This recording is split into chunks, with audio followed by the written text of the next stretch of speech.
विद्वत रत्न पंडित श्री हिम्मतभाई जेठा द्वारा विरचित श्री समय सारजीनी स्तुति।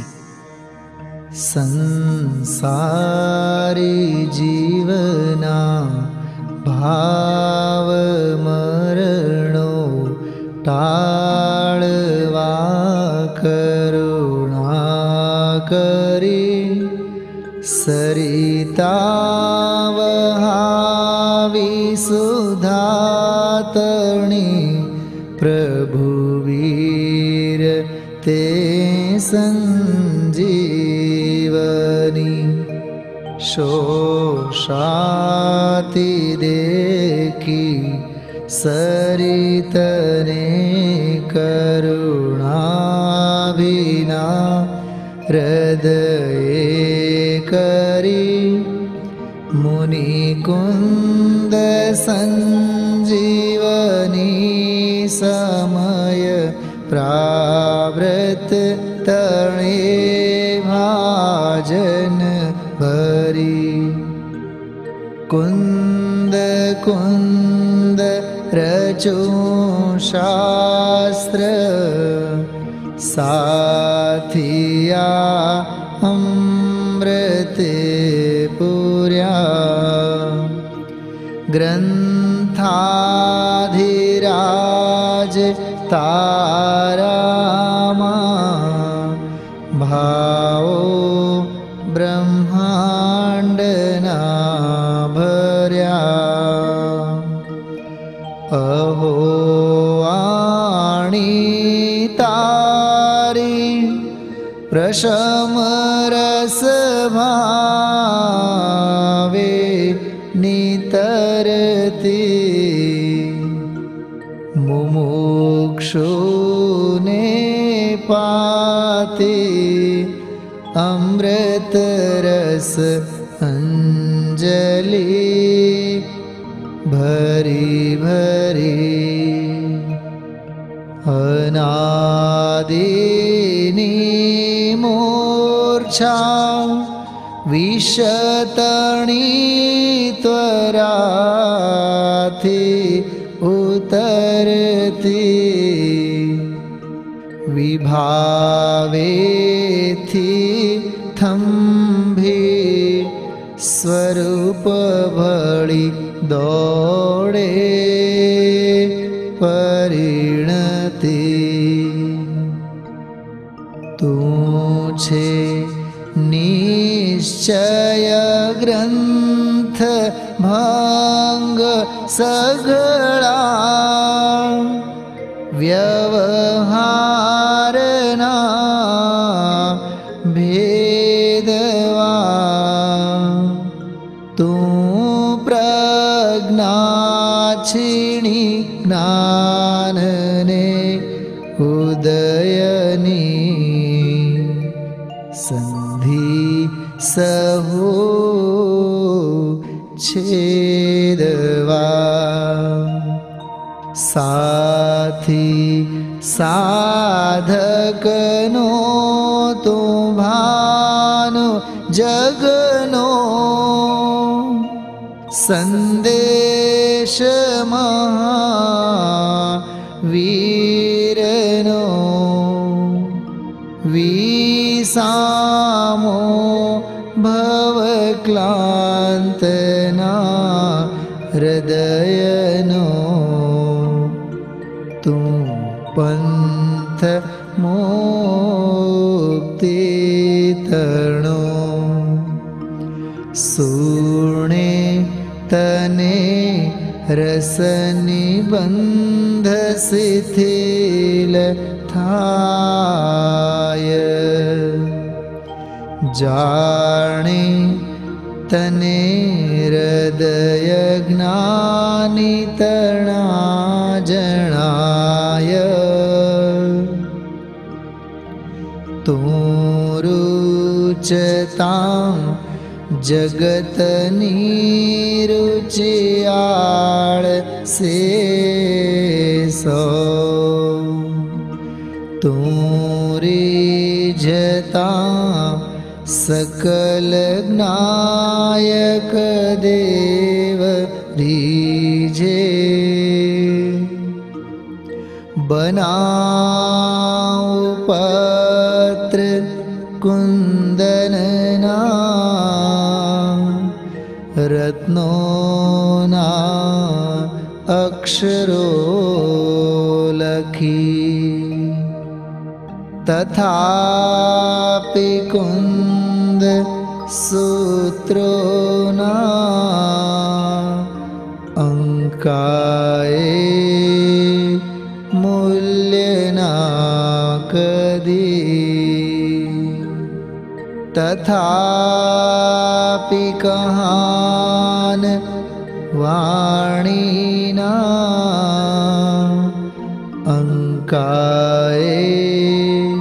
मूल्यना कदी।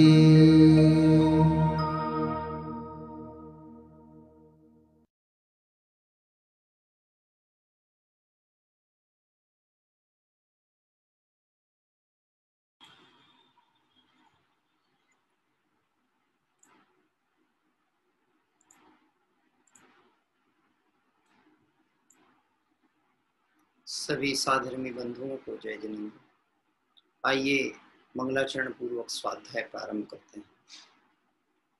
नमो अरिहंताणं नमो सिद्धाणं नमो आयर्याणं नमो वज्रायाणं नमो लोये सब साहूणं अरहंत सिद्ध सूरि उपाध्याय साधु सर्व अर्थ के प्रकाशी मांगलिक उपकारी हैं। तिनको स्वरूप जान रागते भई जो भक्ति काय को नमाए स्तुति को चारी हैं। धन्य धन्य तुम ही से काज सब आज भय कर जोरी बार बार वंदना हमारी है। मंगल कल्याण सुख ऐसो हम चाहत हैं।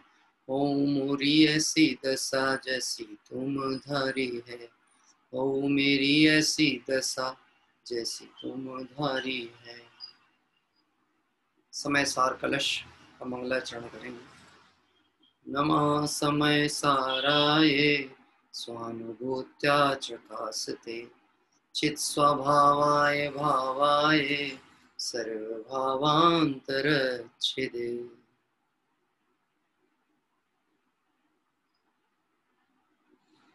आचार्य अमृत चंद्र स्वामी की महान कृति समय सार कलश वास्तव में भव्य जीवों का भाग्य था तो भगवान महावीर स्वामी की दिव्य देशना, सीमंदर परमात्मा की दिव्य देशना को लेकर विदेह क्षेत्र से आचार्य कुंद कुंद भगवंत भरत क्षेत्र के जीवों के लिए मानो या अनुपम भेंट लेकर के आए। और वह अनुपम भेंट भी काल दोष से जब जीवों की बुद्धि मतिबंध होने लगी तो आचार्यों को करुणापूर्वक ऐसा विचार आया कि क्यों ना और सरल सुगम और सुपाच्य रूप में यह तत्व जीवों तक पहुंच सके। देखिए, एक तो होता है कि अगर हमारा स्वास्थ्य अच्छा हो तो फिर हम भोजन में कोई भी पदार्थ ग्रहण करें उसे पचा सकते हैं, लेकिन स्वास्थ्य यदि कमजोर हो जाए, बुखार आ जाए और बुखार के बाद जब हमारे इम्यूनिटी पावर कम हो जाता है तो फिर वैद्य और डॉक्टर कहते हैं कि आप इस समय थोड़ा दलिया है, हल्की खिचड़ी है, लिक्विड है, ये ज़्यादा है ताकि वो सहजता से पच सके।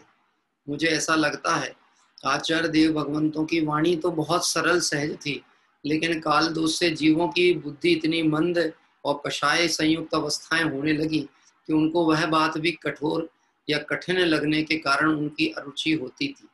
और ऐसा ही कुछ प्रसंग बना होगा और जिसके चलते मुझे लगता है आचार्य अमृतचंद स्वामी ने जब आचार्य कुंद कुंद देव स्वामी की मूल गाथाएं समय सार का पठन वांचन किया तो करुणा बुद्धि से उन्हें ये लगा कि क्यों ना संसार के जीवों को यह मार्ग आचार्य कुंद कुंद प्रभु की वाणी सबको सहज सुगमता से उपलब्ध हो, आज ही नहीं आगे भी इसकी उपलब्धता होती रहे, ऐसी भावना सोच करके और संभावित करुणा बुद्धि से यह ग्रंथ लिखा गया होगा।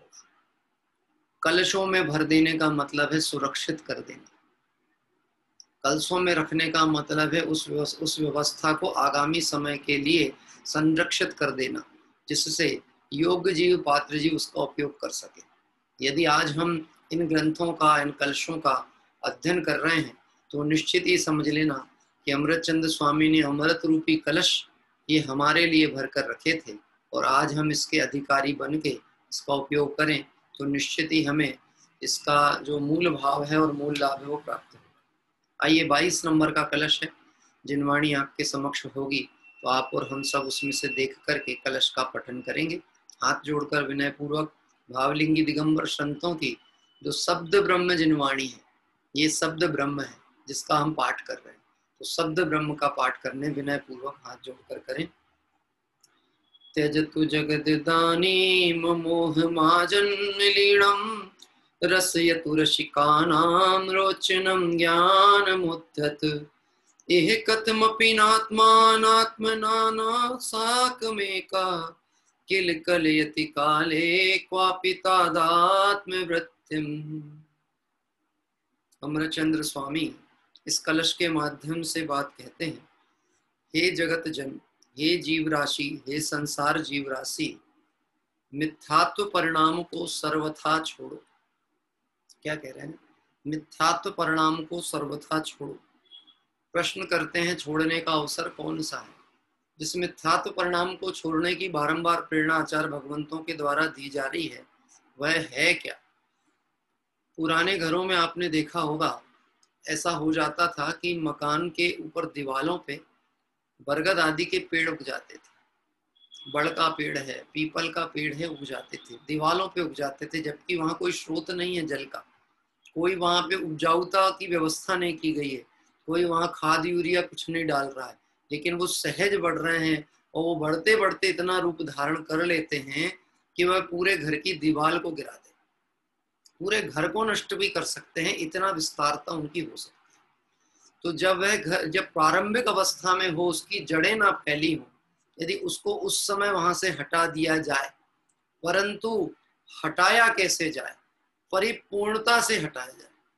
परिपूर्णता से हटाया जाए मतलब वहां पे यदि उसका जरा भी अंश रह गया तो वह पुनः जीवित हो जाएगा, वह पुनः उसमें प्रफुल्लित हो जाएगा, फैल जाएगा। पता है आपको, मैंने देखा था गांव में, वह क्या करते थे, उसको ऊपर से तो हटाते थे और उसकी जड़ में जो उसका अग्र निचला भाग होता था वहां पे हल्दी, चूना या ऐसी चीजें रख देते थे जिसके कारण उसकी वृद्धि ना हो पाए। ऐसे ही समझ लेना, इस संसार अवस्था में जो मिथ्यात्व है इसका जड़ भी रहेगी, इसका जरा अंश भी रहेगा तो संसार का अभाव होने वाला नहीं। इसलिए ये तो बात निश्चित समझ लेना कि इस मिथ्यात्व का अंश मात्र भी बैरी है, इसलिए इसे जड़ मूल से उखाड़ना पड़ेगा। क्या कह रहे हैं? ये जो 5 पाप हैं, कषाय हैं, ये जो अन्य विकल्प परिणाम हैं, इनमें कोई दम नहीं। ये तो वास्तव में देखा जाए तो ये तो मूल मिथ्यात्व के समझ लो नाती पोता है। अब आप समझना, दादाजी को यदि हटा दिया जाए, आपने अपने घर के कार्यक्रम में घर के मुखिया को नहीं बुलाया और बच्चों को बोला, तो यदि सम्माननीय परिवार होगा तो ना उनके बच्चे आएंगे ना बड़े आएंगे, क्योंकि आपने बड़ों को निग्लेक्ट कर दिया। बात ख्याल में? हाँ, बड़ों को निग्लेक्ट किया तो फिर परिवार का कोई नहीं आएगा, और यदि बड़ों का सम्मान कर दिया तो फिर सब आएंगे। तो मूल में अनंत संसार का कारण क्या है? तो मूल में अनंत संसार का कारण एकमात्र ये मिथ्यात्व परिणाम। कौन सा परिणाम है? मिथ्यात्व परिणाम एकमात्र मूल कारण। तो आचार्य देव बारंबार प्रेरणा करते हैं, हे संसार जीव राशि, मिथ्यात्व परिणाम को सर्वथा छोड़ो, सब तरफ से छोड़ो, सब रूप से छोड़ो, किसी भी रूप से अंगीकार करने योग्य नहीं। क्या कह रहे हैं गुरुदेव श्री? इसकी व्याख्या में ऐसा कहते हैं, एकेंद्रीय, द्विंद्रीय, तीनेंद्रीय, चौंद्रीय पर्यायों में जीव गया और आज मानो संगी पंचेंद्रीय मनुष्य पर्याय में भी है। तो जो पर्याय दृष्टि का इसको राग है, इस राग में ऐसी एकत्व बुद्धि बैठी है, इस देह को ही आत्मा मानता है, जिस पर्याय में जाता वहां तन्मय हो जाता है, और उस तन्मयता के कारण से मिथ्यात्व का पोषण प्रति समय करता है। क्या कह रहे? मैं अभी आपसे पूछता हूं, आज हमने माधव धर्म के दिन पूजन की कि नहीं की? की कि नहीं की? हाँ, विचार कर लेना। हमने पूजा को जाना देखा, भगवंत के स्वरूप को जाना देखा, पूजा की मतलब राग किया, और राग जो है वो मूलतः मिथ्यात्व के भेद में चला जाता है। क्या कह रहे हैं? पूजा की नी वरदान मानो। जब पूजा की, मैंने ऐसा माना पूजा की, तो फिर बात आएगा क्यों की? तो बोले कुछ चाहिए है, क्योंकि भगवान से ही मिल सकता है, तो कुछ मांगने के लिए पूजा की। चलो, हम स्त्री पुत्र मकान धन वैभव तो नहीं मांगते, क्योंकि स्वाध्याय से जुड़े हुए लोग हैं, तो कुछ और तो मांग सकते हैं कि नहीं मांग सकते? हाँ, ये क्या मांग सकते हैं? देखो भले कथन में ऐसा ही कहा जाएगा, हे प्रभु आपके निमित्त से मुझे भी आप जैसा सिद्ध स्वभाव प्रकट हो जाए, मुझे परम शांत दशा प्रकट हो जाए, परंतु मिथ्यात्व बैरी का अंश को जब हटाना है ना, वहां पर स्वावलंबन और आत्मबल के लिए इसको भी राग के खाते में डाला, इसको भी राग के खाते में डाला। ध्यान से समझना। सुखी जीव कहाँ रहते हैं, बता सकते हैं आप? सुखी जीव कहाँ रहते हैं? मोक्ष में। कहाँ रहते हैं? मोक्ष में रहते हैं सुखी जीव। और दुखी जीव कहाँ रहते हैं? संसार में। दुखी जीव कहाँ रहते हैं? संसार में। सुखी जीव रहते हैं मोक्ष में। तो जब भी हमें सुखी होना होगा तो कहाँ जाना पड़ेगा? अभी सोच के उत्तर दो आप, क्या कह रहे, कहाँ जाना पड़ेगा सुखी होने के लिए? संसार में दुख है, मोक्ष में सुख है, तो हमें जाना कहाँ है? मोक्ष जाना है कि संसार में रहना है कि सुखी होना है? एक लक्ष्य तय करना पड़ेगा। हमें सिर्फ सुखी होना है, हमें कहीं जाना आना नहीं। क्या कह रहे? अगर सिर्फ इतना लक्ष्य है कि मुझे सुखी होना है, तो सुखी जीव जो है वो संसार में नहीं रहते, क्योंकि संसार में दुखी रहते। लेकिन जो अपने में अपना सुख देखते हैं वह संसार से छूट के मोक्ष दशा को प्राप्त करते हैं। मुझे मोक्ष में जाना है, ये परिणाम भी राग, ये दशा का राग हो गया, पर्याय का राग हो गया, स्थान विशेष का राग हो गया। गजब की बात है, मोक्ष में सभी सुखी नहीं। क्या कहते हो पंडित जी? मोक्ष मतलब सिद्धालय में सब सुखी नहीं है? अनंत सिद्ध भगवंत है, सुखी नहीं है कि नहीं? अनंत सिद्ध तो सुखी हैं, और उन अनंत के साथ में, अनंत सिद्ध के साथ में अनंत जीव राशि और निगोदिया जीव राशि जो अनंत दुखी है, परम दुख का वेदन कर रहे, सतत दुख का वेदन कर रहे, महाकष्ट में पड़े हुए है मोक्ष में, लेकिन दुख हो रहा। इससे पता लगता है सिद्ध भगवान सिद्धालय में जिस सुख का वेदन कर रहे हैं वह कोई स्थान विशेष का नहीं है, वो पर्याय का नहीं है, वह स्वभाव का है। और वह जो अवस्था सिद्ध अवस्था प्रकट हुई है वो द्रव्य को लक्ष्य में लेने से हुई है, पर्याय के कारण से नहीं हुई। पर्याय दृष्टि सो मिथ्यात्व। क्या कह रहे हैं? पर्याय का ज्ञान तो होना चाहिए, पर पर्याय में अपनत्व तो नहीं होना चाहिए। क्या कह रहे हैं? मनुष्य पर्याय का ज्ञान होना चाहिए कि नहीं? बोलो, हम मनुष्य पर्याय में है कि तिर्यंच पर्याय के हैं? ये मनुष्य पर्याय के, इसमें तो कोई शंका की स्थिति नहीं। हम यदि मनुष्य पर्याय के हैं तो ये मेरे ज्ञान का विषय है कि यह पर्याय मनुष्य पर्याय है, लेकिन मैं मनुष्य हूं ऐसी दृष्टिकोण ये मिथ्यात्व के खाते में चला गया। काय में चला गया? मिथ्यात्व के खाते में। तो आचार्य देव बारंबार प्रेरणा करते हैं, संसार जीवराशि मिथ्यात्व परिणाम को सर्वथा छोड़ो। कैसा छोड़ो? सर्वथा। अंश भी रखने की आवश्यकता नहीं है, थोड़ा भी रहेगा तो संसार का अभाव होने वाला नहीं। जैसे बहुत सुंदर व्यंजन तैयार किया हो, लेकिन उसमें थोड़ी सी अपवित्रता गिर जाए, जहर का एक बूंद गिर जाए, तो वो व्यंजन खाने योग्य होगा कि नहीं होगा? मैंने एक दृष्टांत दिया था, ठंडाई बनाई जाए तो ठंडाई बनाने में कीमत लगती है कि नहीं? सामग्री बहुत सारी लगती है कि नहीं लगती है? ठंडाई आसानी से नहीं बनती है, बहुत सारे उसमें इंग्रेडिएंट्स डाले जाते हैं, बहुत सारे मेवे और सारी चीजें उसमें डाली जाती हैं। अब मैं आपसे कहता हूँ 50 लोगों के हिसाब से ठंडाई बनाई गई है और तैयार हो गई, और तैयार हो करके बस वितरण चालू होना था, और मुख्य पात्र में सर्प के जहर की एक बूंद टपक गई। क्या करें? सर्प के मुख से एक बूंद गिरी और टपक गई। अब मैं आपसे पूछता हूं, उस ठंडाई का प्रयोग कैसे कर सकते हैं? हाँ, एक ही बूंद तो टपकी है ना, और देख लिया था किसी ने कि टपकी है, तभी तो बात आई कि इसमें जहर गिरा है।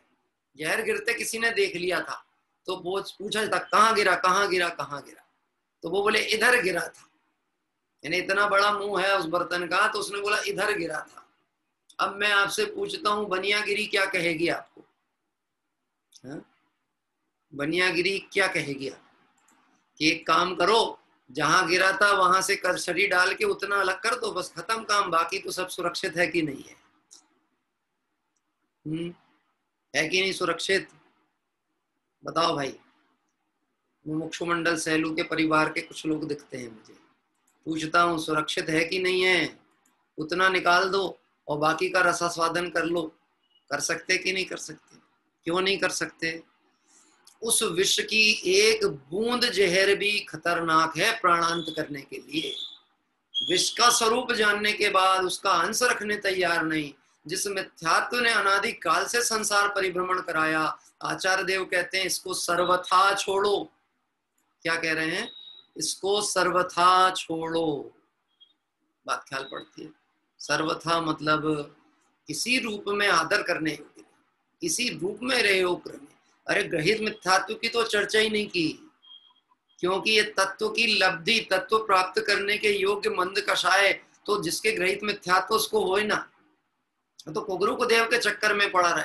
अरे जो सच्चे देवशास्त्र गुरु के निकट में आया लेकिन अशुभ से शुभ में आया हो, लेकिन शुभ में भी अटक गया हो, तो आचार्य देव कहते हैं सर्वथा छोड़ो। बात ख्याल में पड़ती है? सर्वथा छोड़ो का मतलब क्या? ये राग जो है ना, महारोग, राग रोग है, राग मेरा महारोग, राग रोग है, राग मेरा महारोग। चेतन की इस निर्मल परिणति को, चेतन की इस निर्मल परिणति को इस राग से न जोड़। राग रोग है, राग मेरा महारोग। क्या कह रहे हैं? मिथ्यात्व को सर्वथा छोड़। आप कहोगे पंडित जी उससे आगे क्यों नहीं बढ़ रहे? अगली लाइन में कब आओगे? भाई साहब जब तक मिथ्यात्व रहेगा आप आगे बढ़ ही नहीं सकते। क्या कह रहे हैं? इसने सिर्फ अटकाया नहीं है, इसने लटका के रखा है, इसने हमें पतित करके रखा है।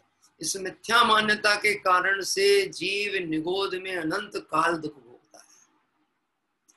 जिस पर्याय में जाता है उस पर्याय की तन्मयता करके कदाचित किसी पुण्य परिणाम से थोड़ा आगे बढ़ा हो, पर इस मिथ्यात्व के आदर के कारण फिर नीचे गिरता है। अभी तो हम माउंट एवरेस्ट की टॉप चोटी पर खड़े हुए लोग। क्या बोल रहे हो आप? माउंट एवरेस्ट की टॉप चोटी पे? हाँ, अरे संगी पंचेंद्रिय अति दुर्लभ मनुष्य पर्याय प्राप्त करके उत्तम देश सुसंगति दुर्लभ श्रावक कुल पाना, दुर्लभ सम्यक दुर्लभ संयम पंचम गुण ठाना। ये जो उत्तरोत्तर दुर्लभ चीज थी उसको हमने प्राप्त किया। तो माउंट एवरेस्ट की चोटी पे है कि नहीं है? माउंट एवरेस्ट की चोटी का मतलब किसी पर्वत की चोटी नहीं। इस संसार से पार होने के लिए 4 गतियों में जो सर्वोत्कृष्ट अवस्था हो सकती, उस पे आज हम हैं। और जहां से मार्ग प्रारंभ होने वाला है, जहां से मार्ग मिलेगा, वह द्वार हमारे पास में, यानी जैन शासन। जिन मार्ग में अब हम आ गए, जैन शासन के पट खुल गए हैं। ये सब होने पर भी अगर अभी भी मिथ्यात्व को सर्वथा नहीं छोड़ पाए तो निश्चित समझ लेना ये मिथ्यात्व हमको अनंत संसार में ले जाके डुबो देगा। तो प्रश्न कोई करता है छोड़ने का अवसर कौन सा है? मैं आपसे पूछता हूं धर्म करने का अवसर कौन सा है? अभी तो धर्म करने का ही टाइम चल रहा ना। कितनी बार धर्म करना दिन भर में? हाँ, कितने बार करना और कितनी बार कर्म करना? कि बोले साहब 10 लक्षण पर्व है, 10 लक्षण पर्व तो धर्म करने के लिए आते हैं। किसको धर्म करना है? हाँ, धर्म किसको करना है?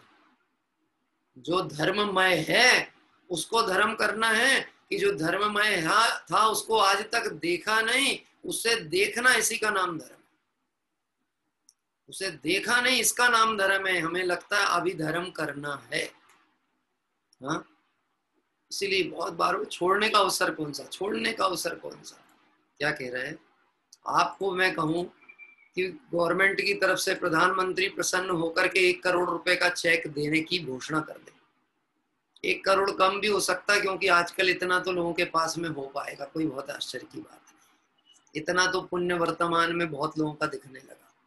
क्या करोड़पति कम नहीं है? करोड़पति बहुत है। तो थोड़ा सा इनाम बड़ा हो तो आकर्षण है। छोटे इनाम के लिए कौन जाए? हैं? कौन बनेगा करोड़पति? कौन बनेगा करोड़पति। ऐसी होड़ मचती है, हजारों लाखों लोग उसमें नंबर डायल कर करके परेशान है, फोन कर करके, फोन ना लगे तो धारावाही कोशिश करता है, सतत कोशिश करता है। एक बार नंबर लग गया तो ऐसी आशा की किरण दिखती है कि 7 करोड़ मेरे ही हैं, 10 करोड़ मेरे ही हैं, 5 करोड़ जो भी हो, मुझे नहीं मालूम आज का प्राइस क्या हो, जो भी हो वो मेरे हैं। उसको मालूम है कितने स्टेप्स क्रॉस करने होते होंगे उसमें, हाँ, उस स्टेप तक जाने के लिए कितने कितने प्रयास वो करता है, सफलता होती है नहीं होती इसका कोई ठिकाना नहीं। तो यदि कहते हैं कि तुझे मान लो राष्ट्रपति की तरफ से प्रधानमंत्री की ओर से 10 करोड़ रुपए दिए जाने वाले हो, तो क्या तू ये प्रश्न पूछेगा कि लेने का अवसर कौन सा है, कब लेने जाऊं, हैं? अभी तो बहुत बिजी हूं साहब, अभी तो सीजन बहुत तगड़ा चलता है, अभी तो टाइम नहीं है, तो जब मेरे को फुर्सत मिलेगी तब लेने जाऊंगा, ऐसा कहेंगे क्या? नहीं ना।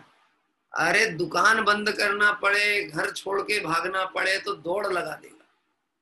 काय के लिए? मिल रहा है, अब बड़ा राशि मिल रही है, और उतना तो उसको ज्ञान है ना कि बिना मेहनत का मिल रहा है तो पहले ही ले लो, बाकी तो फिर मेहनत से देख लेंगे, जो मिलेगा सो मिलेगा। इतना तो ज्ञान है। गजब की बात है, हमको और आपको लगता है हम दुकान चलाते हैं और मेहनत करते हैं तो पैसा आता है, जो भी आ रहा है वो पुण्य प्रमाण आ रहा है, तेरी मेहनत का कुछ नहीं आता। सिर्फ विकल्प ही होते हैं, मैं चलाता हूं, मैं पटाता हूं, मैं ये करता हूं, मैं 1 से 4 दुकान करता हूं, मैं व्यापार बढ़ाता हूं तो पैसा बढ़ेगा। गजब की बात है, जो भाग्य में होता है उससे ज्यादा कुछ नहीं मिलता, और जो किस्मत का नहीं है, भाग्य का नहीं है, कितना ही प्रयास करना रुकने वाला नहीं है। आचार्य देव कहते हैं छोड़ने का अवसर कौन सा है, जब कोई प्रश्न पूछता है तो एक शब्द में उत्तर देते हैं, तत्काल, इदानीम। क्या उत्तर दिया? इदानीम, तत्काल, अभी, इसी समय। एक समय खराब करने की स्थिति नहीं है, इसी समय छोड़ो। किस समय? इसी समय छोड़ो। अब ये समय का मतलब क्या, क्या कह रहे हैं? ये समय मतलब क्या, कौन सा समय? हम यदि काल द्रव्य की तरफ से बात करेंगे तो अभी बात करते करते अनंत समय निकल गए। क्या कह रहे हैं? अनंत समय चला गया, ये वाक्य बोलते बोलते अनंत समय चला गया। इससे आप समझ सकते हो मिथ्यात्व को कितना खतरनाक दृष्टिकोण से प्रस्तुत किया गया है, उसका स्वरूप कितना खतरनाक है। ये बात आचार्य देव कह रहे हैं, इदानीम मतलब एक समय, एक घड़ी मत विसरो करो नित आव जम्मुक बीच। एक घड़ी बिसरने जैसी नहीं है। एक घड़ी का मतलब वो नहीं समझना 24 मिनट। क्या कह रहे हैं? एक घड़ी का मतलब होता है एक एक समय, यानी कि प्रति समय। जो हम कह रहे हैं कि जैसे अगर हम काल द्रव्य की तरफ से भी बात कहें तो वह सूक्ष्म इकाई जिसमें एक समय सम्यक्त की विराधना के फल में अनंत भाव हो सकते हैं। तो आचार्य देव कहते एक समय रखने योग्य नहीं है, इदानीम, तत्काल छोड़ो। और क्या लिखा? तत्काल छोड़ो, भावार्थ। अब भावार्थ कहते हैं कि छोड़ो तो कैसे, उसको अर्थ बताते हैं। शरीर आदि परद्रव्यों के साथ जीव की एकत्व बुद्धि विद्यमान है। शरीर आदि परद्रव्य, शरीर यानी हो गया नौकर्म। क्या कह रहे हैं? शरीर हो गया नौकर्म, लेकिन आदि में किसको लेना? ये नौकर्म तो दिखता है, लेकिन इसका मूल कारण दिखता है कि नहीं दिखता? क्या? भाव कर्म, द्रव्य कर्म और नौ कर्म। तो शरीर आदि का मतलब है सिर्फ शरीर नहीं, नौ कर्म जनित समस्त पदार्थ, स्त्री, पुत्र, मकान, धन, वैभव, धंधा पानी, ये वो, प्रतिष्ठा, मान प्रतिष्ठा, पूजा, ये सब जितने परिणाम हैं ये सब शरीर आदि 9 पदार्थ में रखे गए। और शरीर आदि परद्रव्यों के साथ इस जीव की एकत्व बुद्धि विद्यमान है। अग्रहित मिथ्यात्व कब से लगा हुआ है? अग्रहित मिथ्यात्व मतलब अनादि काल से जो जीव की पर्याय दृष्टि पड़ी हुई है, एकत्व बुद्धि पड़ी है पर्याय में, उसको अग्रहित मिथ्यात्व का, बिना ग्रहण किए हुए। मैं आपको परीक्षा करा दूं, बिना ग्रहण किए हुए। सैलू से जितने लोग जुड़े हुए वो हाथ उठाएं। सैलू मोक्षु मंडल के लिए हाँ जी, अब बंबई वाले लोग हाथ उठाए। कुछ लोग उठा नहीं रहे हाथ। और दिल्ली वाले लोग कहाँ हैं भैया? दिल्ली, हाँ धूलीचंद जी साहब, दिल्ली के लोग नहीं दिख रहे। बहुमत कम हो गया दिल्ली वालों का। मुंबई वाले तो एवरेज चल रहे हैं। गजब की बात है। मैं क्या कहना चाह रहा हूं आपको समझना है। अग्रहित मिथ्या तो कैसे पड़ा हुआ है, मैं बंबई वाला हूं, हैं? अमची मुंबई, ऐसा बोलते क्या मराठी में? अमची मुंबई, मेरी मुंबई, मेरा सैलू, मेरा जबलपुर, मेरा छिंदवाड़ा, मेरा उदयपुर, मेरा ये, मेरा वो। अनादिकाल से अग्रहित मिथ्या तो सत्ता में पड़ा। हाँ, बात ख्याल में आ रही? कहाँ वाले हैं हम, बोलो, हैं कहाँ वाले हैं? हम सब शिवपुरवासी हैं। अरे अभी तो सिद्धालय बहुत दूर है, तो अपने में आ, सिद्ध दशा तो अंदर ही है।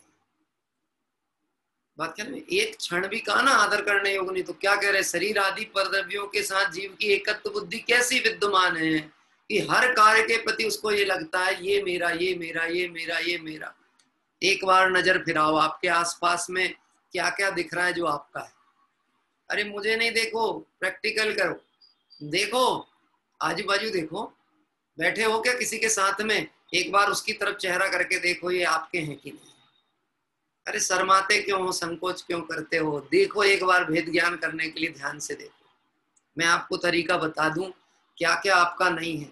इसी आंखों से देख के बता सकेंगे कि क्या क्या आपका नहीं है। एक पुराने कवि का बड़ा सुंदर भजन था, भोंदू भाई समझ शब्द यह मेरो। क्या कहा? भोंदू भाई। भोंदू किसको कहते हैं?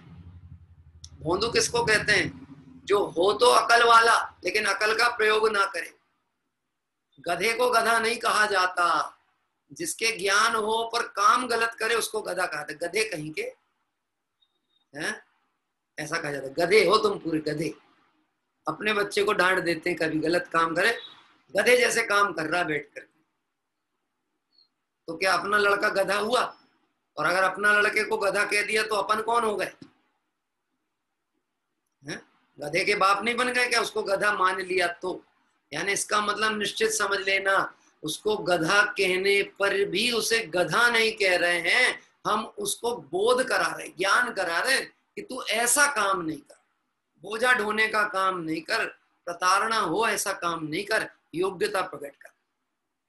आज पढ़ेगा लिखेगा नहीं तो कल बोझा ढोएगा गधे जैसा। तो जब नहीं पढ़ता तो कहते गधे जैसा काम कर रहा। बात ख्याल में आ रही? तो भजन में कवि कहते हैं, भोंदू भाई समझ शब्द यह मेरो। कौन है भोंदू? भोंदू कौन है? हाँ बोलो बोलो बोलो बोलो। भोंदू भाई समझ शब्द यह मेरो, जो तू देखे इन आंखन सो या में कछु नहीं तेरो। तू जो इन आंखों से देखता है इसमें तेरा कुछ भी नहीं है। अब मैं आपसे पूछता हूं, एक बार अपनी जरा गर्दन घुमाओ और आंखों से क्या क्या दिख रहा है उसके नाम बताओ। कोई 5 चीजें बताओ जो आपकी नहीं हो, जो आप उन आंखों से देख पा रहे हैं। देखो ज्ञान की बात नहीं की, ये नेत्र इंद्री के विषय को जो तू अपना मानता है उस नेत्र इंद्री के द्वारा ही निर्णय करा दिया, ये तेरी नहीं। जो तुझे इस नेत्रों से दिखती वो तेरी नहीं है। कोई बताना चाहेगा आपको आंखों से जो जो दिख रहा है उसमें से कोई 5 चीजें जो आपकी ना हो? हाँ बोलो साहब, हाथ उठाओ। देखो एक एक दिन करके टाइम जाता जा रहा, आप हाथ नहीं उठा रहे हो, बहुत जल्दी समय पूरा हो जाएगा और 10 लक्षण पर्व पूरे हो गए, फिर आप लोगों को बैठालना बहुत कठिन हो सकता है। आपको नहीं, आप तो सब स्वाध्यायी जीव हो। जो भादों में जुड़ते हैं वो भादों का मौसम जाने के बाद में पतझड़ हो जाते हैं। क्या कह रहे हैं? उनने बसंत देखी कहाँ है? हाँ? भादों में जुड़ते हैं उसके बाद पतझड़ आ गई, गए ठूंठ होकर के रह गए। धर्म प्राप्त किया लेकिन कुछ उसका रसपान नहीं किया, गई पर्याय। तो आंखों से क्या दिखता है बताओ, और जो आंखों से दिखता हो लेकिन आपका नहीं हो बताओ। और अभी बताओ, इदानीम मुझे किसने बुलाया था? हाँ, सैलू वालों ने भी बोला था और जो भी लोगों ने बोला था। अब आपने बुला लिया तो पूछूंगा तो आप ही से। तो अभी तो अप्रत्यक्ष बुलाया था और आपको ऐसा लगता है कि ये बहुत घेरने वाले व्यक्ति हैं, तो फिर प्रत्यक्ष मत बुलाना, क्योंकि मैं प्रत्यक्ष में तो इससे ज्यादा घेरता हूँ। क्या कह रहे हैं? हाँ जी, तीर्थ विनायका जी मुझे दिख पा रहे हैं। आपका माइक अनम्यूट करो साहब।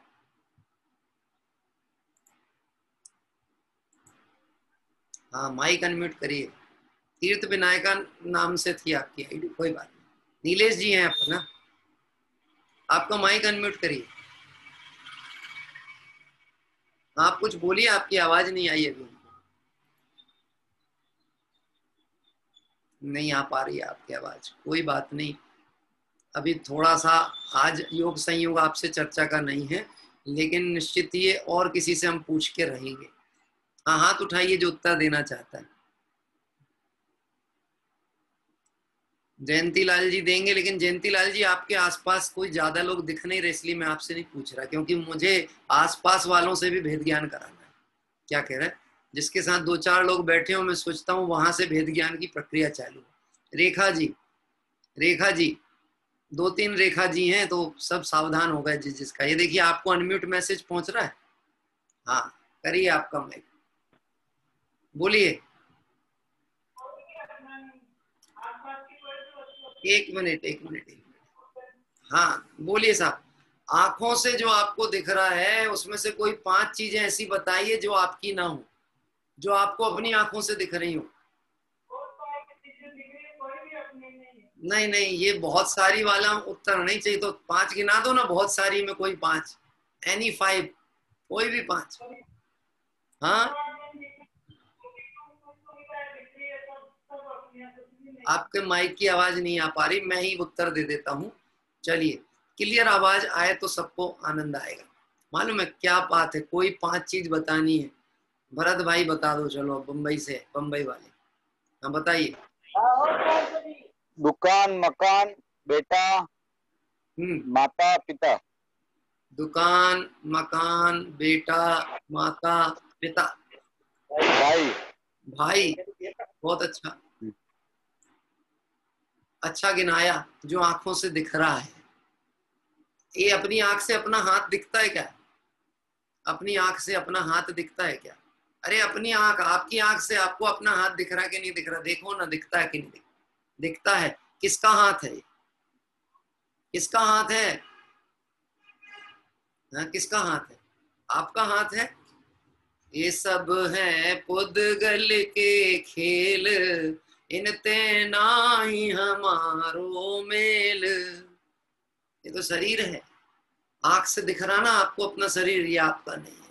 चालू यहां से करना, शरीर आदि परद्रव्यों के साथ जीव की एकत्व बुद्धि विद्यमान है। क्या कह रहे हैं? शरीर आदि परद्रव्यों के साथ एकत्व बुद्धि कब से? अनादिकाल से। अरे रोग की अवस्था हो जाए तो भी मैं रोगी नहीं, क्योंकि ये तो रोग शरीर का, आत्मा का कहां। क्या कह रहे हैं? असाता का उदय जाए, ये बाहर पड़ी हुई व्यवस्था है, इससे आत्मा का क्या संबंध है? आप बहुत सारे उत्तर दे सकते थे, मैं इसलिए तो गर्दन बार बार मोड़ने के लिए कह रहा था। जिनके साथ फेरे लगा के 7 जन्म के चक्कर के नियम लिए थे, मैं उन्हीं को तो भेद ज्ञान कराने वाला था आपसे। आप बोल ही नहीं रहे थे। मैं तो भेद ज्ञान कराना ही चाह रहा था। पत्नी मेरी नहीं, पुत्र मेरा नहीं, मकान मेरा नहीं, ये टीवी मेरी नहीं, ये मोबाइल मेरा नहीं। जिस मोबाइल से आप अभी सुन पा रहे हो ना, वो मोबाइल मेरा नहीं। क्यों?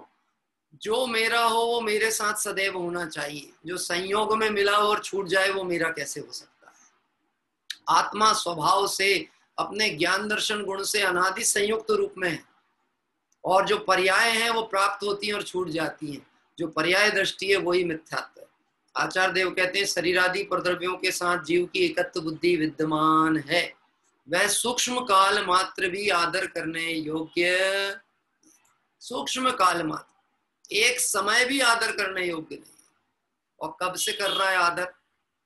कब से फंसा है इसके चक्कर में? अनादिकाल से। कब से फंसा? देखो मैं आपसे एक बात कहता हूं, यदि आप उत्तर देंगे इसका मतलब है आप और हम प्रत्यक्ष हैं। मुझे इतना इतना लोगों ने कहा है आप सिर्फ यूट्यूब पे ही करो, या आप जूम पे ऐसा लोगों के पब्लिकली में बोले, आपको हम देख ही नहीं पाते, आपको हम देख ही नहीं पाते। जब वो यूट्यूब पे चलता है ना, तो उसमें ये सब लोग एक साथ ऐसा दिखते हैं, तो ये पता ही नहीं लगता बोल कौन रहा है, इतनी छोटी सी विंडो रहती है। मुझे इतना बाहर से लोगों के फोन आते हैं कि आप तो मत किसी की तरफ देखो। मैं कहता हूँ अगर यही भाव आचार्य कुंद कुंद स्वामी को आ जाता कि मुझे तो अपना गायक स्वभाव आत्मा प्राप्त हो गया है, अब उसमें ही निमग्न तो थे ही, यदि उनको इतना भाव नहीं आता कि ये जो अमृत आनंद मैं भोगता हूँ ये बाहर के जीव प्राप्त कर लें, तो बोलो हमारे भाग्य में समय सार होता, आज मिल पाता हमें पंच परमागम, आज समय सार कलश होता। यदि ज्ञानी जन को करुणा नहीं आती तो क्या करे, उनकी तो खैर अवस्था ही अलग है, अपन तो उनके सामने उनके चरणों की धूल भी नहीं। लेकिन भावनाएं तो अपनी इतनी ऊंची हैं, अशरीरी सिद्ध भगवान आदर्श तुम्हें, क्या कह रहे हैं, लक्ष्य बहुत ऊंचा है। अवस्था को देखो तो, पर्याय को देखो तो हीनता है, और यदि स्वभाव को देखो तो फिर भगवान सिद्ध से किसी भी मामले में कहीं कोई कमी नहीं है, सिद्ध भगवान के स्वभाव जैसा आत्मा है। तो देखिए यहाँ कहते हैं वह सूक्ष्म काल भी आदर करने योग्य नहीं है। क्या? एकत्व बुद्धि, इसके प्रति शरीर आदि परद्रव्यों के प्रति एकत्व बुद्धि सूक्ष्म काल भी आदर करने योग्य नहीं। तो बोले क्या मैं अपने बेटे को बेटा नहीं कहूं? हाँ, घर को घर नहीं कहूं, कहने में दिक्कत नहीं है, दिक्कत मानने में है। क्योंकि ये जो मानने की आदत है ये इतनी खतरनाक है कि ये सीमित नहीं होती। आपने देखा किसी का मकान कभी भी बनता है, कोई महापुण्यशाली जीव होगा तो निर्विघ्न बन पाएगा, नहीं तो आस पड़ोस वाले को तकलीफ हुए बिना नहीं रहती। देखा आपने, इधर खिड़की नहीं निकलना चाहिए तो तुमने 2 इंच जगह दबा दी, तो 4 इंच जगह ऐसी हो गई, तो आपने यहाँ लॉफ्ट निकाल दिया, और आप बहुत जोर जोर से काम कर रहे हो तो हमारे यहाँ ये परेशानी हो रही है, हमारी दीवारें हिल रही हैं। बात ख्याल में पड़ता है? ये मान्यता जो जीव की पड़ी है ना, ये सिर्फ अपने किसी विषय की सीमांकता पे नहीं है, ये पूरा विश्व प्राप्त हो जाए तो भी इसकी आशा खत्म नहीं होती, क्योंकि मानता है मेरा है मेरा है मेरा है मेरा है मेरा है। हथौड़ा दीवार पे मारा जाता है और चोट स्वामी के हृदय में लगती है। क्या करें, नया मकान डेंटिंग पेंटिंग होके तैयार हो और आपने किसी कारपेंटर को बुलाया काम करने के लिए, तो बुलाया था तो मकान सजाने को बुलाया था। अगर वो थोड़ी भी लापरवाही से काम करे और मान लो कहीं खीला ठोकते ठोकते उसने दीवार का छोटा हिस्सा गिरा दिया, तो बोलो वो जो हिस्सा गिरा है, जो चोट लगी, वो दीवार को लगी कि आपको लगी? किसको लगी? इधर लग गई। इतनी मेहनत से बनाया इतना सुंदर काम, तुम लापरवाही करते हो। हाँ, विचार करना, ये जो पर शरीर आदि में एकत्व बुद्धि विद्यमान है, यही वास्तव में मूल मिथ्यात्व है। इसको अग्रहित मिथ्यात्व के खाते में रखा। ग्रहित मिथ्यात्व तो देवशाद गुरु के श्रद्धांत से छूटा, लेकिन पर्याय दृष्टि छोड़ने के लिए स्वयं जीव को बहुत आत्मबल लगाना पड़ेगा। अभी अपनी ऑनलाइन ये स्वाध्याय कक्षा ये सब चलती है ना, पूजा भक्ति चलती है, तो मुझे बाहर से कुछ लोगों ने सूचित किया, आमंत्रित किया कि जिस दिन लॉकडाउन खत्म हो जाएगा तो फिर आप हमारी पूजा करवाने आओगे क्या? हम आपको आमंत्रित करेंगे पूजा कराने, तो आप आओगे क्या हमारे यहाँ? मतलब हमारे यहाँ, मतलब हमारे नगर में। तो मैंने कहा भाई मैं आपकी पूजा कराने की विधि तो मुझे नहीं मालूम है, जिनवाणी में जिनेंद्र भगवान की पूजा की विधि लिखी है।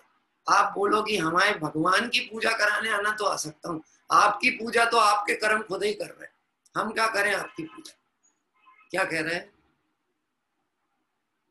आपके कर्म खुद ही आपकी पूजा कर रहे हैं। ये कर्म से फिर रहा है जीव, यहाँ वहां जा रहा है, तकलीफें भोग रहा है, यही तो पूजा हो रही है?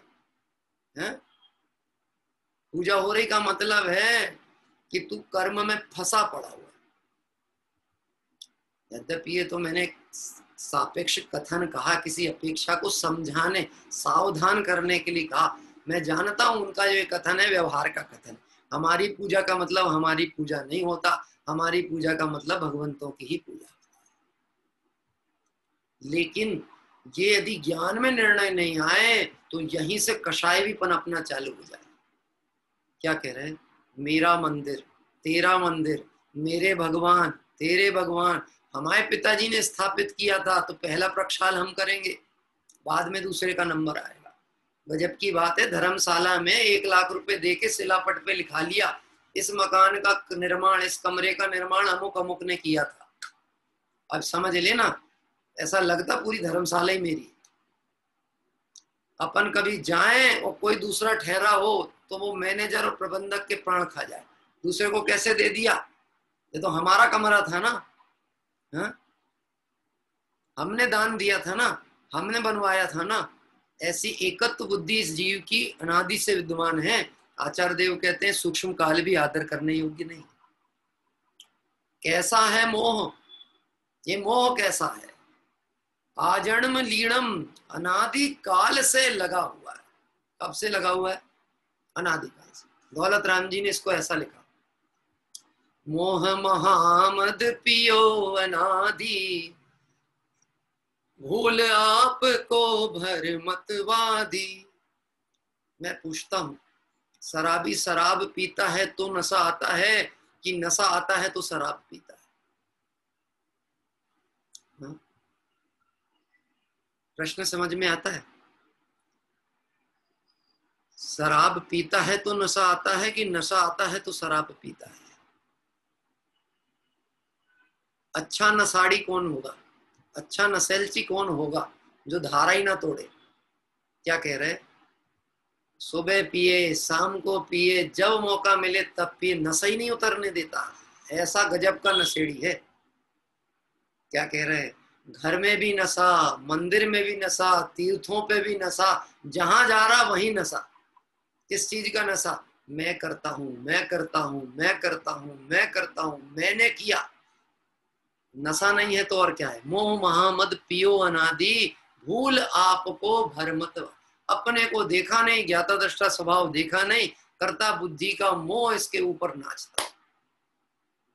कर्ता बुद्धि का मोह जिनको होता है ना, उनकी स्थिति बड़ी खतरनाक होती है। मोक्ष मार्ग प्रकाशक में टोडरमल जी साहब ने 2-3 जगह कुत्ते के दृष्टांत दिए। उसमें एक कुत्ते का दृष्टांत वो है जो बैलगाड़ी के नीचे चलता है। पता है?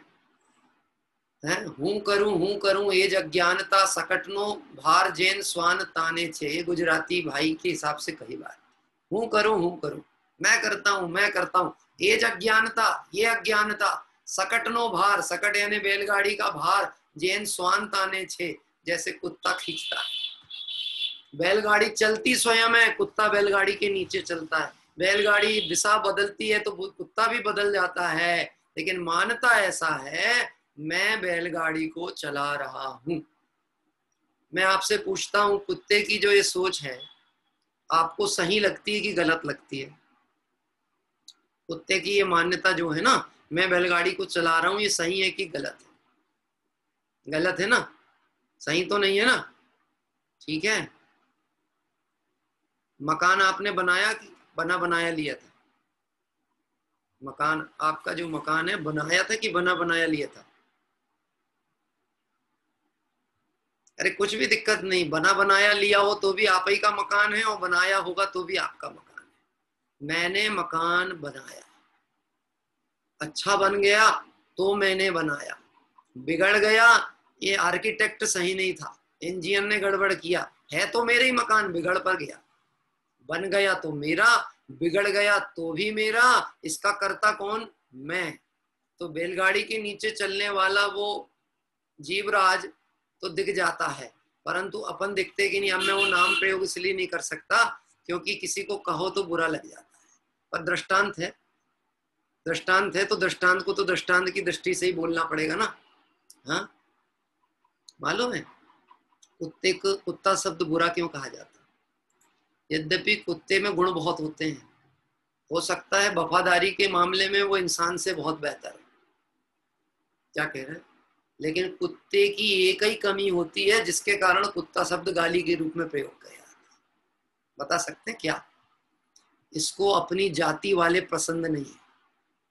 कुत्ते, कुत्ता कुत्ते को देख के भौंकता है, अपने घर में आने नहीं देना चाहता है, मेरे इलाके में तुम्हारा कोई काम नहीं है, तुम आ नहीं सकते, आओगे तो सब चिल्ला चिल्ला के भगाएंगे। हाँ, इस जीव को अपने प्रति अनंत क्रोध है। किसके प्रति अनंत क्रोध पड़ा है? अनंत क्रोध। हमें ऐसा लगता है कुत्ते में तो कमी है, कुत्ते में तो वो है, तो कुत्ते में कमी क्या है कि उसको अपनी जाति पसंद नहीं। मैं चैतन्य की जाति का हूं, मुझे चैतन्य जाति भाती नहीं है, मैं पुद्गल रूप अनुभव करता हूं। तो ये दृष्टिकोण और उसके दृष्टिकोण में अंतर है। एक ऐसा तो है दृष्टिकोण, नाम परिवर्तन हो गया, सोच तो वही की वही रही। बात क्या हाल भारती? हाँ, देखना। हाँ। आजन्म लीलम, अनादि काल से लगा हुआ है। कब से लगा हुआ है? अनादि काल से लगा हुआ। अनंत काल बीत गए, इस जीव को अवसर ही नहीं मिला मैं कौन हूं। अभी विचार करो, मैं कौन हूं, आया कहां से, और मेरा रूप क्या, संबंध दुख मैं कौन है, स्वीकृत करूं परिहार क्या। इसका विचार विवेक पूर्वक शांत होकर कीजिए, तो सर्व आत्मिक ज्ञान के सिद्धांत का रस पीजिए। क्या कह रहे हैं? इसका विचार विवेक पूर्वक शांत होकर कीजिए। मैं कौन हूं, कौन हूं, ये प्रश्न तब तक पीछा नहीं छोड़ेगा जब तक परिचय ना कर लो। और जब तक इसका परिचय नहीं करोगे तब तक अनंत संसार का चक्र भी चलने वाला है। प्रश्न बड़ा छोटा सा है, मैं कौन हूं, लेकिन इसका उत्तर जिनने समझ लिया, जिनने ध्यान लिया, जिनने उसमें रमणता कर ली, वह आज सिद्धालय में विराजते हैं और हम उनकी पूजा करते हैं। पर पूजा करते काल में भी हमने भाव नहीं पकड़ पाए कि मैं कौन हूं, ये प्रश्न समझ में नहीं आया तो काम नहीं होने वाला। आज की पूजा में आपने ध्यान दिया हो तो एक पंक्ति आई थी, भगवंत के दर्शन दर्पण की तरह है। मैं अब तो शब्दों में बोल रहा हूँ, वहां तो लाइन अलग लिखी थी। पंडित जी साहब की जो पूजा पढ़े थे ना अपन ने, रविंद्र जी साहब की, उसमें लाइन आई थी, दर्शन भगवंत के दर्पण की तरह है। कैसे दर्पण की तरह है? कि दर्पण में जैसे देखने पर अपना रूप दिखता है, ऐसे वितरागी भगवंत को देखने में हमें अपना ज्ञायक स्वभाव आत्मा दिखता है। हमको दिखता है हम में कछु भेद ना ही, अब कोई भेद नहीं है, जैसे आप हो वैसे ही मैं। क्या कह रहे हैं? जिसको कहा है द्रव्य पने से, गुण पने से, पर्याय पने से, जो आत्मा को जानते, जो जो जो अरिहंत को जानते हैं, द्रव्य पने, गुण पने, पर्याय पने से, वही निश्चय से आत्मा को जानते हैं। और ऐसे जीवों का मोह क्षय को प्राप्त होता है। तो आचार्य देव कहते हैं अनादि काल से लगा हुआ। आजन्म लीलम, कब से लगा था? अनादि काल से। और ज्ञानम रसयतु, वह ज्ञान कैसा है जिसकी हम महिमा गा रहे हैं। रस युक्त, क्या कह रहे हैं? रस। कौन सा रस पसंद है आपको? रस, रस कौन सा पसंद है? गन्ने का रस, आम का रस, कौन सा रस? हाँ, गर्मी के दिनों में तो रस अच्छा लगता है ना, थोड़ा रस हो तो भोजन सरस हो जाता है, और रस नहीं हो तो नीरस हो जाता है। तो रस तो पसंद है ना। तो यहाँ पे भी रस की चर्चा चल रही है। देखो बड़ी गजब की बात है, जरा सी चर्चा में मूल गहराई की तरफ जाए तो नीरसता दिखती चेहरे पे, और अगर उदाहरण दे दो, ये बात कर दो तो सरसता आ जाती है। इसी को तो कहते हैं राग का रस चल रहा है। मूल प्रयोजन की चर्चा में नीरसता भाए, नीरसता लगे, और अप्रयोजन बात में, अप्रयोजन मतलब उदाहरण वास्तव में जो दिए जाते हैं दृष्टांत, वो प्रयोजन की स्थापना के लिए हैं। उदाहरण, अगर उदाहरण में रस आने लगेगा तो स्वाध्याय करते काल में भी कषाय छोड़ेंगे। क्या कह रहे हैं? स्वाध्याय करते काल में लोग शैली से प्रभावित होते हैं, व्यक्ति से प्रभावित होते हैं, तत्व से जब तक प्रभावित नहीं होंगे काम होने वाला नहीं। तो आप इतनी बढ़िया बात कहते हैं, इतना मजा आता है, हंस हंस के पेट दुख जाता है। बहुत बढ़िया। जिनवाणी दुखाने के लिए थी कि दुख मिटाने के लिए थी? तो बोले इतना मजा आता है, इतना। वो मजा कौन है? वो रस काय का है? वो स्वभाव की चर्चा का रस है, वह तत्व का रस है, कि वह कोई ना कोई राग की धारा में जुड़ान हो रहा है, उसका रस है। ख्याल पड़ती है बात? हाँ, और हमें नहीं ख्याल पड़ेगी तो किसे पड़ेगी? पढ़ना भी चाहिए। आत्मार्थी मोक्षार्थी उसी को कहते हैं जिसको अपने प्रयोजन की सदैव जागृति होती है, जो अपने लक्ष्य से कभी विचलित ना हो। शुद्ध चैतन्य वस्तु को स्वानुभव प्रत्यक्ष रूप से आस्वादो। आचार्य देव कह रहे हैं उस ज्ञायक आत्मा को प्रत्यक्ष रूप से आस्वादन करो। बोले दिखता तो है ही नहीं, आस्वादन कैसे करें? मैं आपको एक दृष्टांत देता हूँ। माताएं बहनें दाल बनाती हैं और उसमें नमक डालती हैं। अब नमक में डाला, दाल में नमक डाला और दाल को चखा, तो मैं आपसे पूछता हूं वो दाल को चखती हैं कि नमक को चखती हैं? चख रही हैं दाल और दृष्टि में है नमक। जीभ में रखी दाल और बता दिया नमक ठीक है। हमने तो दाल चखाई थी, तुमको नमक कहाँ चखाया था? क्या कह रहे हैं? पर छुपे हुए में से माल खोज लेने की कला यदि जिसको आती है वो आत्मा को देख सकता है। स्वानुभव प्रत्यक्ष से आस्वादो। अरे इस समय जो जान रहे हो ना वही तो आत्मा है। क्या कह रहे हैं? जो देख रहा है जान रहा है ना इस समय, ये जो जिनवाणी की बात कान पे पहुंचती है, अरे मुझे तो इन बातों की खबर नहीं थी, इसमें मेरा हित है, ऐसा जो अंदर से परिणाम बनता है वही तो तू आत्मा है। हाँ? लेकिन दृष्टि बाहर पड़ी हो तो कैसे दिखे? एक दृष्टांत याद करा दूं, पहले सुना दिया था फिर से सुना देते। अभी लोग कहेंगे पंडित जी कुछ नया भी तो ढूंढ के लाओ, ऐसे तो हम कितने दिन आपके साथ रहेंगे, पुरानी बातें बार बार सुनाओगे तो फिर लंबा सफर कैसे चलेगा? कहाँ से नई बात लेके आए? ऋषभ देव से महावीर तक सबने सात ही तत्व बताए, और इन्होंने नहीं, जितने अनंत तीर्थंकर भगवंत हुए सबकी दिव्यधनी में यही आया। आगामी तीर्थंकर जब होंगे तब भी वस्तु का स्वरूप यही आने वाला है। तू नए के चक्कर में मूल को मत भूल जाना। मालूम है समस्या क्या हो रही है? हम तत्व की धारा में धारावाही नहीं जोड़ पा रहे। हमें राग का रस पड़ा हुआ है, उस राग की रस धारा में हम व्यंजनों की थालियां सजाने लगे। क्या कह रहे साहब? व्यंजनों की थाली। देखो, क्षुधा को मिटाना हो, पेट की भूख मिटाना हो तो क्या चीज चाहिए? मूलता। दाल रोटी से भी तो पेट की भूख मिट सकती है ना। तो फिर ये 10 प्रकार की चटनियां क्यों? और अभी 10 लक्षण में भी तो कितनी प्रकार की चटनी बना डालते थे। हाँ, कितनी चटनियां नहीं बनती 10 लक्षण में, पता है आपको? जहां नई जगह पे जाओ तो पता चलता, अच्छा इस पदार्थ की, इस वस्तु से ये भी चीज बन सकती है। इतनी चटनी बनाते, इतनी चटनी बनाते, ढेर लगा दी चटनी बना। हाँ? चाहिए था नमक, उसमें 10 प्रकार के पदार्थ मिला के जीरा मन बनाया उसने। गजब की बात है। एक जीरा मन के स्वाद के चक्कर में तू अनाहारक आत्मा का स्वाद नहीं ले पाता। बोले साहब भोजन अच्छा नहीं लग रहा आज, जरा ये नहीं है इसमें, ये कमी, ये कमी, ये नहीं चाहिए, ये चीज होती तो जरा स्वाद अच्छा आता। गजब की बात है। 10 धर्म आराधना के दिवस हैं, त्याग तपस्या के दिवस हैं, भोगों के दिवस नहीं है। हाँ? थाली खाली होना चाहिए, भरनी नहीं चाहिए। समय बचना चाहिए, वहां व्यतीत नहीं होना चाहिए। पता लगा भोजनशाला से माताएं बहनें निकल ही नहीं पा रही, क्योंकि अब रोज रूटीन में तो टाइम पे हो जाता था, अब तो कुछ अलग बनाना पड़ेगा ना, नया नया बनाना पड़ेगा। मैं तो आपको स्पष्ट कहता हूँ, जब भी बाहर में कदाचित कभी जाता हूँ, कोई भोजन को निमंत्रित करता है, मेरा आपसे अनुरोध है, यदि आपने मुझे भोजन के लिए बुलाया और आपके परिवार के लोग स्वाध्याय में नहीं दिखे तो मैं आपके यहाँ भोजन करने नहीं आऊंगा। तो बोले साहब क्या करें, अब आपके लिए भोजन बनाने के लिए स्वाध्याय तो छोड़ना ही पड़ेगा ना, है? तो मुझे ये बात बर्दाश्त नहीं है कि मैं आपका माल खाऊं और आप जिनवाणी के माल से भूखे रह जाओ, ये नहीं चाहिए। आप तो सादा बनाओ, सहज बनाओ और उसको सहजता से खाओ और खिलाओ।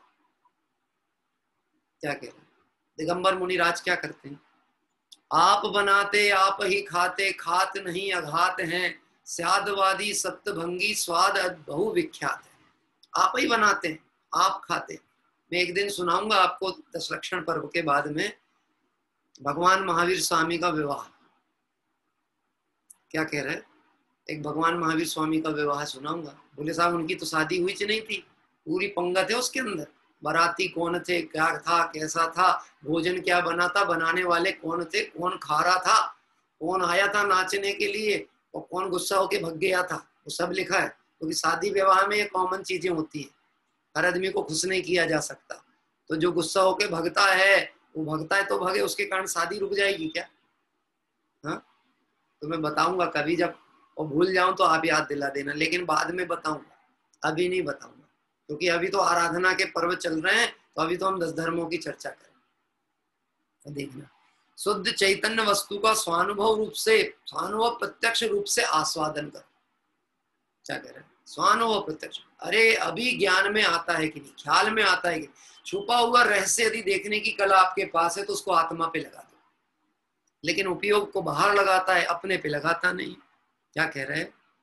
एक पिता ने अपने बच्चे को डांटा, बहुत घर लेट लौट के आया, रात के 1 बज गए थे, 2 बज गए थे। बोले कहाँ गए थे? तो बोले कुछ नहीं, दोस्तों के साथ पिक्चर देखने गया था और लेट हो गया। तो पिताजी के पास 2 तरीके होते हैं, या तो 2 तमाचे मार के घर के अंदर कर ले, अब गया तो आने नहीं दूंगा, और एक तरीका ऐसा होता है कि उसको अपने जेब से पैसे निकाल के दें और कहें कि जा 100 और देख के आ। क्या कहा? 100 और देख के आ जा, एक और देख ले बेटा, ये ले पैसे कम थे क्या, लौट के घर क्यों आए, एक और 100 देख के आ। मैं आपसे पूछता हूँ, पिताजी उसको 100 में देखने जाने के लिए पैसा दे रहे हैं कि घर में अंदर आने के लिए कह रहे हैं? बोलने में तो ऐसे ही आएगा, ले और ले ले और देख के आ जा, लेकिन वो क्या समझेगा? हाँ, क्या समझेगा? वो समझ जाएगा पिताजी दुखी हैं, नाराज हैं, वो ये कहना चाहते हैं ये काम तूने सही नहीं किया, और वो कहता नहीं मुझे पैसा नहीं चाहिए, अब गलती नहीं होगी। अब बताओ, कथन में तो चल रहा है ले देख ले, और वो समझ जाता है नहीं देखना, यानी इसको ज्ञान तो है ना, तब तो छुपे हुए रहस्य को पकड़ लेता है। तो अभी यहां पर मैं पूछता हूं, आप सुन किससे रहे हो? कान से। देख किससे रहे हो? आंख से। काय से देख रहे हो? स्वाद किससे लेते हो? जीभ से। आप नहीं नहीं बोलते जाओ अगर गलत है तो। क्या कह रहे हैं? जीभ से देख रहे हो। सूंघते किससे हो? घ्राण से। नहीं। हाँ, स्पर्शन रसना अनुभव कैसे करते हो? ठंडा गर्म का स्पर्शन इंद्रिय से कि ज्ञान से? यदि ये आत्मा नहीं होता, ज्ञान नहीं होता, तो इन इंद्रियों की कोई दम नहीं है, ये तो मिट्टी है। क्या कह रहे हैं? इसमें कोई दम नहीं, इसमें एक चैतन्य आत्मा विराजता है, उसका प्रवर्तन, उसका काम चलता है, तो जीव को लगता है कि ये मैं इसका करता हूं। आइए इस तरह से अभी इस बात को यही विराम लेंगे, क्योंकि चर्चा में तो धारा में जाओ तो बहुत आनंद ही आनंद आता है। शुद्ध चैतन्य वस्तु को स्वानुभव प्रत्यक्ष रूप से आस्वादो। आचार्य देव कह रहे हैं स्वाद नहीं चखोगे जब तक रुचि लगने वाली नहीं। क्या कह रहे हैं? व्यसन जब भी किसी को लग जाता है ना, पहली बार उसने उसको चखा होगा और उसको जम गया तो वो फिर व्यसन बन जाता है। ऐसे एक बार इस स्वाध्याय का, आत्म कल्याण की भावना का व्यसन लग जाना चाहिए, तो सारे व्यसन छूट जाएंगे, सारे जगत का राग छूट जाएगा अगर रुचि इसकी लग जाएगी। तू रुचताम जगतनी रुचियाल शेषो, तू रीझताम सकल ज्ञायक देव रीझे। क्या कह रहे? तू रुचताम, तू यदि रुच गया तो फिर जगत में कुछ नहीं रुचता, और यदि तू जिस पे रीझ गया, मतलब परिणति यदि अपने स्वभाव पे रीझ गई, तो सिद्ध दशा प्रकट हुए बिना रहेगी नहीं। ऐसी मंगल भावना से अभी की बात को विराम लेते हैं। दोपहर में 3:30 से 4:30 का समय है। 3 से 4 का जो समय था वो 3:30 से 4:30 किया है। गुरुदेव श्री की बहुत ही सुंदर देवशास्त्र गुरु के स्वरूप पे ज्ञान गोष्ठी के आधार पर चर्चा कर रहे हैं। प्रश्नोत्तर शैली के माध्यम से करते हैं ताकि आप और हम अपने विचारों का आदान प्रदान कर सकें। तो मेरी अपेक्षा है जितने लोग अभी जुड़े हैं वह तो जुड़े ही जुड़े, किसी की कोई बहुत ही अति मजबूरी हो तो उसके लिए मैं कुछ नहीं कह सकता, लेकिन यदि मजबूरी ना हो तो इस काम को जरूरी समझ के इसको पहले करना चाहिए। तो निश्चित ही हम सभी आत्मार्थी हैं, भव्य हैं, और इस तत्व का श्रद्धान करके अल्पकाल में मुक्ति को प्राप्त करें, इस भावना से अपनी बात को विराम देते हैं। आइए जिनवाणी स्तुति की 2 पंक्तियां करते हुए विसर्जन करेंगे। निज निधि निज में बताई यह अनंत उपकार है, इसके लिए जिन वाणी माँ को वंदना सतबार है। नमो अरिहंताणम नमो सिद्धाणम नमो आयरीणाणम नमो उवज्झायाणम नमो लोये सब साहुणम नमो अरिहंताणम नमो सिद्धाणम नमो आयरीणाणम नमो उवज्झायाणम नमो लोये सब साहुणम नमो अरिहंताणम नमो सिद्धाणम नमो आयरीणाणम नमो वज्झायाणम नमो लोये सब साहुणम। जय बोले द्वादशांगमयी जिनवाणी माता की जय। जय बोले देव शास्त्र गुरु भगवान की जय। जय बोले अनंतानंद सिद्ध परमेष्टि भगवंतों की जय। समय सार कलश की वाचना को यहाँ विराम लेते हैं। दोपहर में ज्ञान गोष्ठी के माध्यम से स्वाध्याय प्रारंभ करेंगे।